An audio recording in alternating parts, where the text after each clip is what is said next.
السلام علیکم ورحمۃ اللہ وبرکاتہ۔ کیسے ہیں آپ سب؟ آج کا ہمارا ٹاپک ہے قرآن مجید کی کسی آیت کو ناپسند کرنے کی سزا۔ جو شخص قرآن کریم کی کسی ایک بھی آیت، حکم، قانون یا فیصلے کو ناپسند کرے وہ دائرہ اسلام سے خارج ہو جاتا ہے۔ سورہ محمد آیت نمبر 8 اور 9 میں فرمان الہی ہے، اور جو کافر ہیں وہ تباہ ہوں گے اور اللہ تعالیٰ ان کے کام برباد کرے گا۔ اس کی وجہ یہ ہے کہ اللہ نے جو اتارا اس کو انہوں نے پسند نہیں کیا، تو اللہ نے بھی ان کے نیک اعمال ضائع کر دیے۔ یاد رہے کہ قرآن کریم کی کسی ایک آیت کو ناپسند کرنا سارے قرآن کو ناپسند کرنے کے برابر ہے۔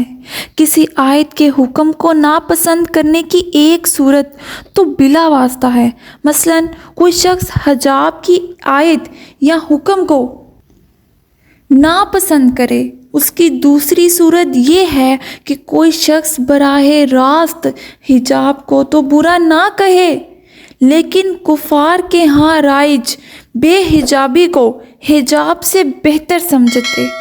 ان دونوں کا حکم ایک جیسا ہے۔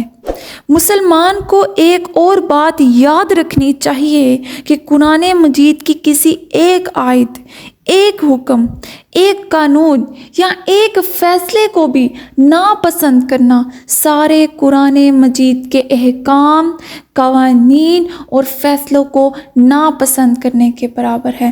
شریعت اسلامیہ کے احکام اور قوانین کے مقابلے میں دوسرے قوانین بہتر سمجھنے والے شخص کے بارے میں وضاحت کرتے ہوئے شیخ الاسلام علامہ عبدالعزیز بن باز رحمۃ اللہ علیہ نے 5 صورتوں میں سے کسی بھی ایک صورت پر یقین رکھنے والے کو دائرہ اسلام سے خارج قرار دیا ہے۔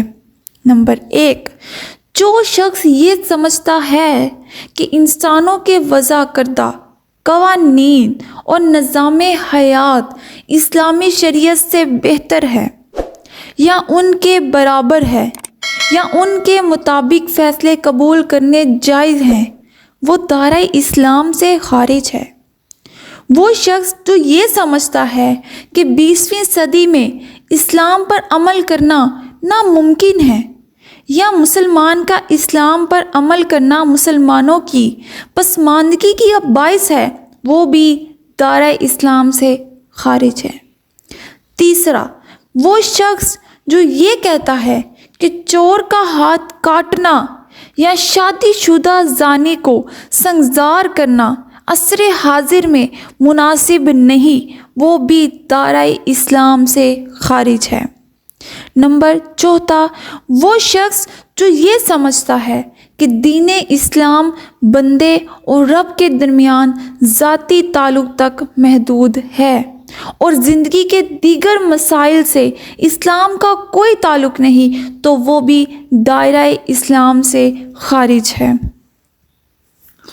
5واں، وہ شخص جو یہ کہتا ہے کہ دنیاوی معاملات اور شرعی حدود میں غیر اسلامی قانون کا فیصلہ قبول کرنا جائز ہے، وہ بھی دائرہ اسلام سے خارج ہے، خواہ اس کا عقیدہ یہ نہ ہو کہ غیر اسلامی قانون اسلامی شریعت سے بہتر ہے۔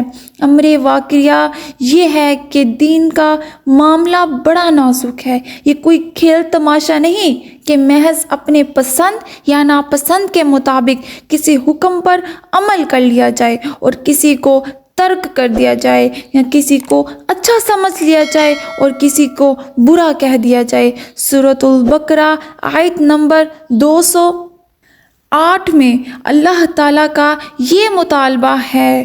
ترجمہ: مسلمانوں، پوری مسلمانی میں آ جاؤ یا سب مسلمان مل کر ایک ہو جاؤ اور شیطان کی راہوں پر مت چلو، بے شک وہ تمہارا کھلا دشمن ہے۔ شریعت کے بعض حصوں پر ایمان لانا اور بعض حصوں پر ایمان نہ لانا یہود و نصارہ کا فعل تھا جس کی انہیں سخت سزا دی گئی۔ سورۃ البقرہ آیت نمبر 85 میں ارشاد باری تعالیٰ ہے، ترجمہ: پھر تم وہی ہو جو اپنوں کا خون کرتے ہو اور ناحق زبردستی بعض لوگوں کی مدد لے کر اپنے لوگوں میں سے ایک فرقے کا دیس نکالا کرتے ہو، یعنی ایک فرقے کو زبردستی اپنا مددگار بنا کر اپنی ذات والوں کو شہر بدر کرتے ہو۔ پھر جن لوگوں کا دیس نکالا کرتے ہو اگر وہ قید ہو کر تمہارے پاس آئیں تو تم چڑھائی پر بھر کر ان کو چھڑا لیتے ہو، حالانکہ ان کا نکالنا ہی تم پر حرام تھا۔ کیا اللہ کی کتاب میں سے کچھ مانتے ہو، کچھ نہیں مانتے؟ پھر جو لوگ تم میں ایسا کریں ان کا بدلہ اور کیا ہے، یہی کہ دنیا میں رسوا ہوں اور قیامت کے دن سخت عذاب میں لوٹ پڑیں، اور اللہ تمہارے کاموں سے بے خبر نہیں ہے۔ لہٰذا اہل ایمان کو اس قبیح جرم سے باز آ جانا چاہیے، ورنہ ان کے لیے بھی وہی سزا ہوگی جو اہل کتاب کو دی گئی، دنیا میں ذلت و رسوائی اور آخرت میں شدید ترین عذاب۔ اللہ تعالیٰ سے دعا ہے کہ وہ ہمیں قرآن پاک کو صحیح طریقے سے پڑھنے اور اس پر عمل کرنے کی توفیق عطا فرمائے۔